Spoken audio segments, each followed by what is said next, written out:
अस्सलामुअलैकुम। तो new episode के साथ हाजिर हूँ मैं। अभी हम खड़े हैं बिजनेस बे पे। बिजनेस बे मेट्रो का एक स्टेशन है और बिजनेस बे पर उतरते ही मुझे सबसे पहले सामने ये पेट शॉप नजर आई और मुझे लोकी याद आ गया। Loki is my pet cat है। I am missing him so much. अच्छा खैर, तो हम बात कर रहे थे कि हम कहाँ जा रहे हैं। तो हम जा रहे हैं एक ऐसी जगह जहाँ पे पाकिस्तान से आए हुए एलिट क्लास लोग या वो लोग जिनके पास बहुत पैसा होता है वो दुबई आके ट्रांसफॉर्मेशन करवाते हैं। ट्रांसफॉर्मेशन मीन्स ट्रीटमेंट करवाते हैं, जैसे eyebrows, permanent eyebrows, eyelashes extension, nail extension, hair extension वगैरह, बाइलाज वगैरह। तो ये सब चीज़ें। ये है the lab. The lab is an authentic place जहाँ पे ये तमाम ट्रीटमेंट्स होते हैं। और यहाँ पे आपको बड़े मज़े की मैं एक बात बताना चाहती हूँ। Dubai is only one place in the world कि जहाँ पे बहुत सारे कौमियत, नस्ल और रंग के लोग साथ मौजूद हैं। ये देखिए, जैसे ये दोनों। तो ये सब कुछ कैसे होता है, ये एक्सटेंशंस वगैरह कैसे लगती हैं, ये दिखाने के लिए हमने पहले रिक्वेस्ट की अपनी जाने वाली से जो यहाँ पर काम करती हैं, और फिर उसके बाद हमने परमिशन ली इन तमाम लोगों से जिन्हें हम शूट करना चाह रहे हैं ताकि उनको एतराज़ ना हो और हम आपको ये दिखा सकें कि ये सारा प्रोसीजर कैसे होता है।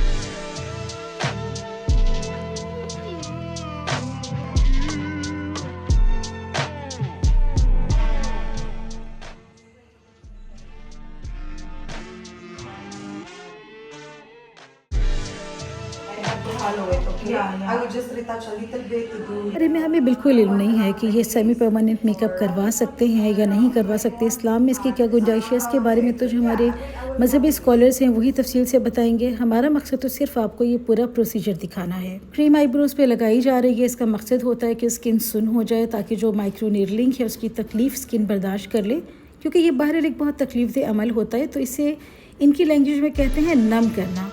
तो इन देयर ओन लैंग्वेज ये अभी नम कर रही हैं।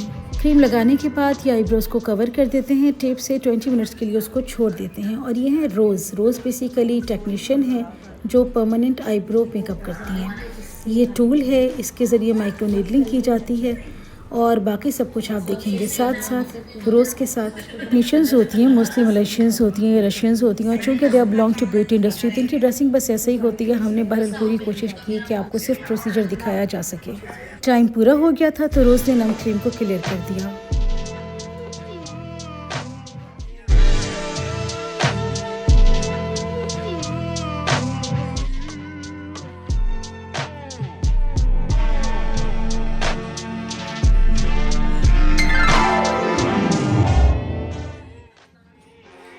फिर उसके बाद आईब्रोज के एक्स्ट्रा हेयर्स क्लीन किए। ये प्रोसीजर्स पूरी दुनिया में किए जा रहे हैं इंक्लूडिंग पाकिस्तान, मगर दुबई ख़ास तौर पर मशहूर है।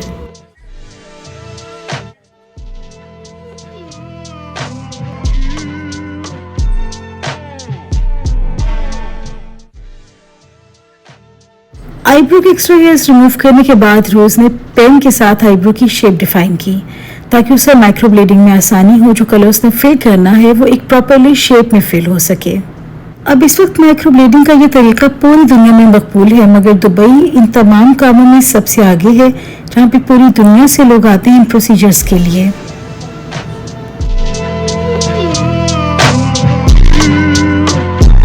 शेप्स कंप्लीट हो गई। अब इसके बाद अच्छा, आप लोग ये बात ध्यान में रखिएगा कि ये सब कुछ दिखाने का मकसद ये हरगिज़ नहीं है कि आप लोगों को डाइवर्ट किया जाए कि हम सब ये सब कुछ जाके करवाना शुरू कर दें। सिर्फ आपको हम ये दिखाना चाहते हैं कि दुबई में क्या क्या होता है और किस तरह से होता है। जी, तो बारी है कलर फिलिंग की। कलर फिलिंग के लिए मैंने आपको बताया था कि इस पेन का यूज़ होता है। एक्चुअली माइक्रो ब्लेडिंग का एक टूल है और इसके ज़रिए अब कलर फिलिंग हो रही है। तो ये देखिए,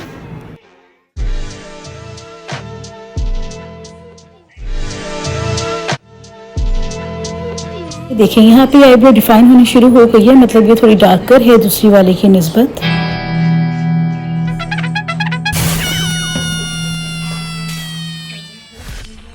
तो ऐसे ही रोज़ ने सेकंड आईब्रो भी कंप्लीट की और अब ये देखिए बहुत खूबसूरत आईब्रोज बनी है। सेमी परमानेंट मेकअप है। 6 मंथ की तो इनकी गारंटी होती है कि ये ख़राब नहीं होगा और उसके बाद भी लाइटर होना शुरू होता है, ये ख़राब नहीं होता। जब तालाब से बाहर आएंगे तो वही जगमगाता हुआ दुबई आपके सामने होगा। मरीना का खूबसूरत किनारा, खूबसूरत जगमगाती हुई बिल्डिंग्स, लाइट्स, रवा दवा जिंदगी और बहुत सारा फन।